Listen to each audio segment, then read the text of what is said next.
বিসমিল্লাহির রহমানির রহিম। সুপ্রিয় বন্ধুগণ, আজকে আমরা আপনাদের নিকট একটি হাদিসের গল্প উপস্থাপন করব। হাদিসটি বর্ণনা করেছেন আবু হুরায়রা রাদিয়াল্লাহু। বুখারী 3464 নম্বর। নবীদের কাহিনী, অনুচ্ছেদ 51, কুষ্ঠরোগী ও অন্ধ টেকুর কাহিনী। বনি ইসরায়েলের মাঝে 3 জন ব্যক্তি ছিল, কুষ্ঠরোগী, টেকো ও অন্ধ। মহান আল্লাহ তাদেরকে পরীক্ষা করতে চাইলেন এবং তাদের নিকট একজন ফেরেশতা পাঠালেন। অতঃপর কুষ্ঠরোগীর কাছে এসে তিনি বললেন, তোমার সবচেয়ে পছন্দের জিনিস কোনটি? সে বলল, সুন্দর রং ও সুন্দর চামড়া, কেননা মানুষ আমাকে ঘৃণা করে। ফেরেশতা তার শরীরে হাত বুলালেন, এতে তার রোগ দূর হলো, সুন্দর বর্ণ ও সুন্দর চামড়া দান করা হলো। অতঃপর তিনি প্রশ্ন করলেন, তোমার নিকট কোন সম্পদ সবচেয়ে বেশি পছন্দনীয়? সে বলল, উট অথবা গরু। এ ব্যাপারে বর্ণনাকারী সন্দেহ রয়েছে যে কুষ্ঠরোগী বা টেকো দুজনের একজন বলেছিল উট আর অপরজন বলেছিল গরু। তাকে তখন 10 মাসের গর্ভবতী একটি উটনি দেওয়া হলো। ফেরেশতা বললেন, আল্লাহ এতে তোমাকে বরকত দিন।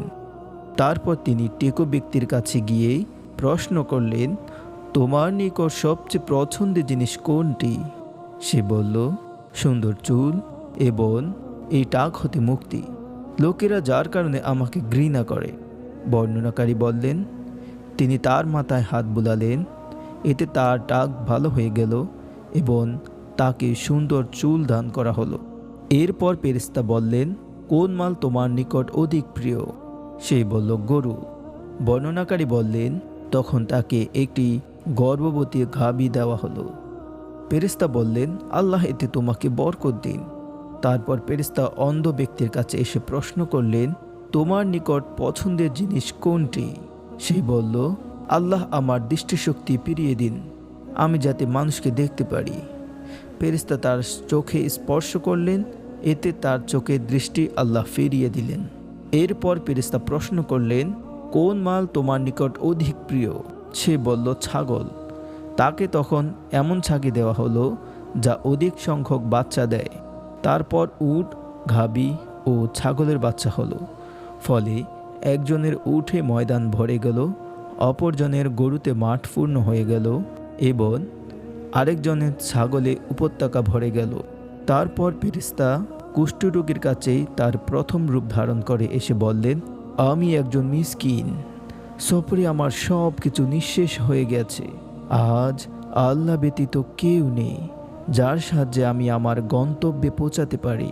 তারপর তোমার সহায়তায় যে আল্লাহ তোমাকে সুন্দর বর্ণ, সুন্দর ত্বক ও সম্পদ দিয়েছেন, সে আল্লাহর নামে তোমার নিকট আমি একটা উট চাচ্ছি, যার সাহায্যে আমি আমার গন্তব্যে পৌঁছাতে পারি। সে বলল, আমার উপর অনেকের অধিকার রয়েছে। ফেরেশতা বললেন, তোমাকে বোধহয় আমি চিনি। তুমি কি কুষ্ঠরোগী ছিলে না? লোকেরা তোমাকে ঘৃণা করত না? তুমি না নিঃস্ব ছিলে? অতঃপর আল্লাহ তোমাকে সম্পদ দিয়েছেন।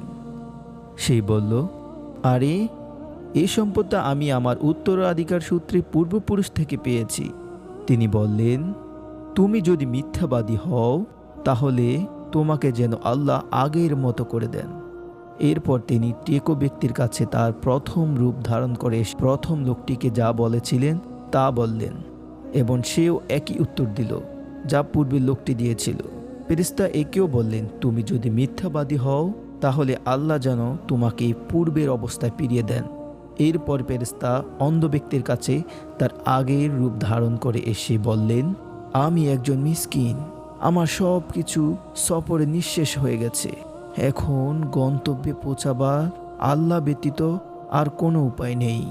তারপর তোমার সহায়তায় সে আল্লাহর নামে তোমার কাছে আমি একটি ছাগল চাচ্ছি, যিনি তোমাকে তোমার দৃষ্টি শক্তি ফিরিয়ে দিয়েছেন। এই ছাগলটি দিয়ে আমি বাড়ি পৌঁছাতে পারবো। লোকটি বলল, আমি অন্ধ ছিলাম, আল্লাহ আমার দৃষ্টিশক্তি ফিরিয়ে দিয়েছেন।